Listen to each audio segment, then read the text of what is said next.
Hello everyone and welcome to this video. In this video I'm going to be showing you how to install and configure Tails OS for browsing the deep web or the dark net.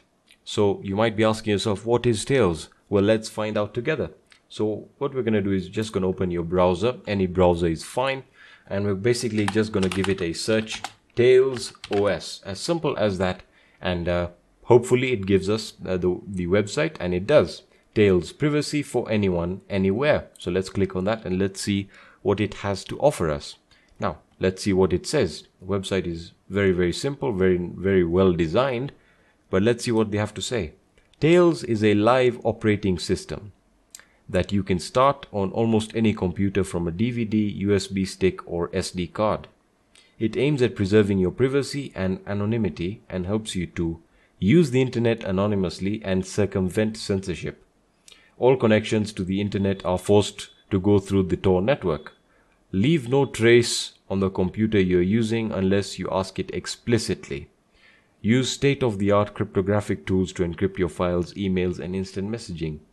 So straight off the bat, this is doing everything that we really need it to do when it comes to browsing the deep web or the dark net. It's allowing us to use the internet anonymously. And that's basically just circumventing censorship. Secondly, we know that all connections are driven through the Tor network, so that's just peace of mind from the ground up, really. It leaves no trace on the computer.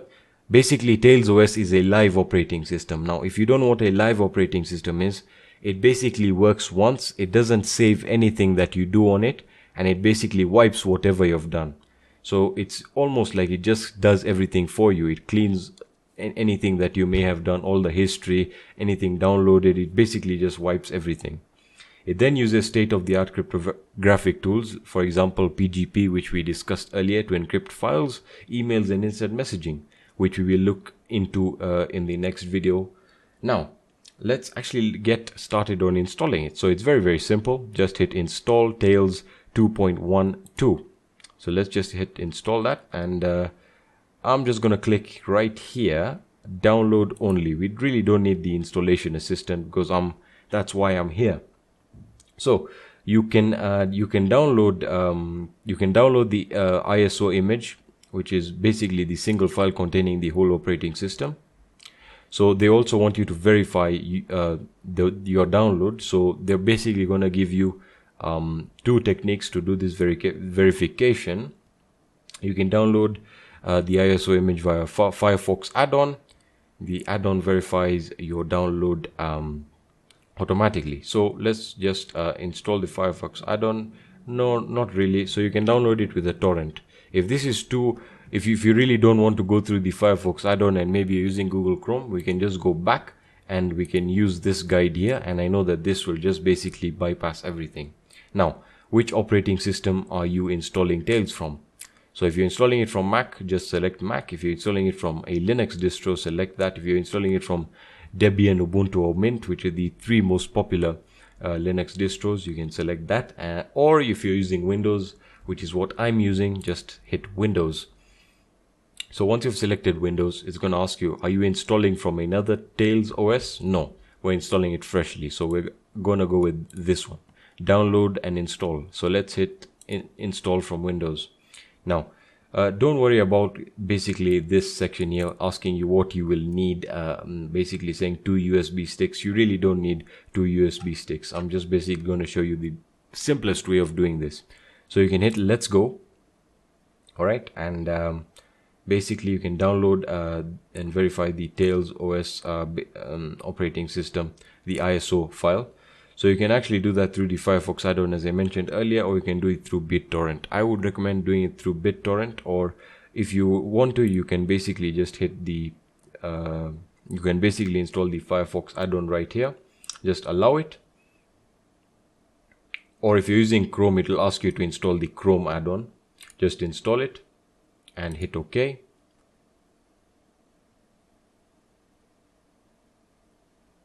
And it's going to say download Tails 2.12. That's the latest version as of this recording, and just hit download. I already have downloaded, so I don't really need to download it. So let's get started on installing it. Now, as I said, this operating system is a live operating system, which means that once you're done using it, it'll basically wipe everything once you shut down the operating system. So there are really two ways you can go about using this operating system. Number one, you can install it on a USB flash drive, and then number two, you can virtualize it, which is what I recommend for you guys, because there's really no point booting up into your flash drive, then using it and then wiping it. Although it is very good to carry around a Tails USB flash drive. For example, if you're at school and you basically want to browse the deep web, all you have to do is carry your USB flash drive that has Tails OS installed on it, and you can go to school, just plug it in, boot from it, do whatever you want to do with it, and just shut down, and it's gonna wipe everything and you're good to go. But if you really want to enjoy deep web browsing, and as I must say, Tails OS works better than Cube's OS when virtualized, and I'm going to show you that right now. So if you want to install it on a USB flash disk, it's really very simple. What we're going to do is we're going to basically download, you want to just go down here, install intermediary Tails, and you want to download the universal USB installer, which is also one of my personal favorites. Just download it. It's 1.7 megabytes, really not that big. So it's downloaded. Let's run it and let's see what it gives us. And there we are, USB installer. Just hit I agree, and as you can see, it's a portable version. That means you don't really need to install anything. So basically it's going to say select a distribution from the drop down to put on your USB. We're going to select just go down into live antivirus. You want to go into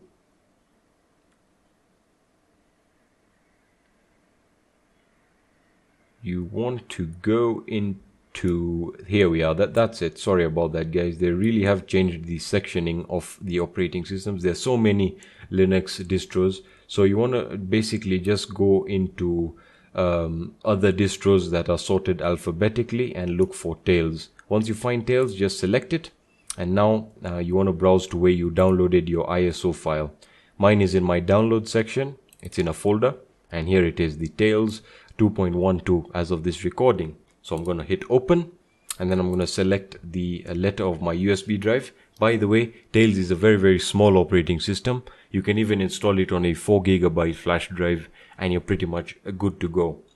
So you can select your flash drive. I here have a 7 GB or 8 GB flash drive, and you want to format it as a FAT32.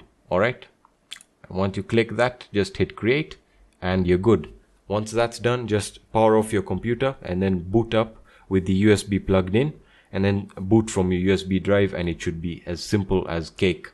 So let's look at basically how to start it up. There is really no installation process. It's just a live operating system. You just start it and you're good. So again, we are going to be using our VMware virtualization software, or VMware Workstation 12. I showed you how to install it in the previous video and where to download it from, so you can refer back to that. So you have it installed. Just let's run it, and let's get started basically running Tails OS. So we're going to create a new virtual machine, and we're going to hit installer disk image. We're using an ISO file, and we're going to select Tails ISO file, and it's going to again tell you could not detect which operating system is in the disk image. Don't worry about that. Make sure it's using Linux, and now you want to make sure that you're using other Linux 2.6 kernel, or that's if you're using a 32-bit computer. If you're using a 64-bit computer, make sure you select other Linux 2.6 kernel 64-bit, which is what I'm using, and that's what I'm going to select. Now next, you want to basically just give it a name. I'm going to give it Tails. It's really not going to save any files, so you can basically just store the files anywhere you want. I'm still going to store them in my virtual OS files. I'm just going to give it its own folder, Tails. There we are. I'm going to hit OK, and I'm going to hit next. It's really not going to save anything, and here we are. Specify disk capacity. As I said, it's not going to save anything much, only the files you're going to be downloading there. So you might want to give it a bit of space. Basically I would recommend about 2 gigabytes really. So 2 gigabytes, and we're going to store it in as a single file. and hit next. And we're going to customize the hardware. The hardware would still, I think, just keep it at 2 gigabytes for RAM. Processors, that again depends on your hardware. I'm going to keep mine at 2. If you have 2 cores, you can keep it at 1, whatever you feel comfortable with, really. You then want to go to, we're just going to close it and we're going to hit finish. And we are finally going to start the virtual machine, the Tails OS, and there we are. Alright, so it's already booted up. As I said, it's very, very fast and it works fantastic with virtual machines. Just hit enter on Tails and it should begin booting up. Don't worry about what it's doing right now. This is basically the startup. What I'm going to do is let me just maximize the screen right now so we can actually see what's happening. It's going to take a few seconds to start up, and hopefully it gives us something that we can work with. Overall, and in my opinion, I would recommend Tails OS for you as a beginner. You can move on to Cubes OS once you're advanced, and you basically when you appreciate the security features that Cubes OS provides. Cubes OS is a very good operating system, no doubt, but it's kind of overwhelming for the beginner, and it really just takes away the main objective of why we are actually doing this, which is actually to get access to the deep web. Cubes OS is basically focused on overall complete security and anonymity. Tails OS is focused on each and every section of that, including anonymity and cryptography, but it just does it in a way that's so seamless. So here we are. Welcome to Tails. As I said, it's going to work faster and you don't have to install it. So it's going to ask you more options. I recommend that you click on yes, all right, and hit forward. And it's going to ask you for an administration password. This is useful if you're going to be using the root commands, the sudo. For those of you who are familiar with Linux, know that the sudo command is basically for performing tasks in root. So you then have your MAC address spoofing. Your MAC address spoofing is basically it's going to basically hide the serial number of your network cards and change them. This will help you in anonymity, and as it says here, it will help you hide your geographical location. Again, very important. Make sure it's checked. It should be grayed. That means it's selected. You then want to scroll down onto your network configuration. Now, this is basically what we found earlier in the earlier videos with Tor. If you're not running through proxies, the first option is the best way to go. If you are running through proxies, you want to select the second one. All right. So once you've selected all the settings, I'm not going to use a root password because I'm not going to be doing anything regarding root commands or sudo commands. So I'm just going to hit login. And it's going to log me in. Hopefully it does this really quickly. So as you can already see, it's a very, very seamless operation. No installation whatsoever. Very simple configuration at the beginning, and you can basically enter an administrator password very, very easily. And here we are. Basically that's it. You're already into Tails OS and we can get started immediately. But there are a few things that we have to go through before we basically proceed. And we're going to look at that in the next video, where I will be configuring Tails OS with you guys, so we can actually get started browsing the deep web or the dark net on Tails OS. Thank you so much for watching this video. If you have any questions, just let me know in the Q&A section of the course. Thank you so much for watching.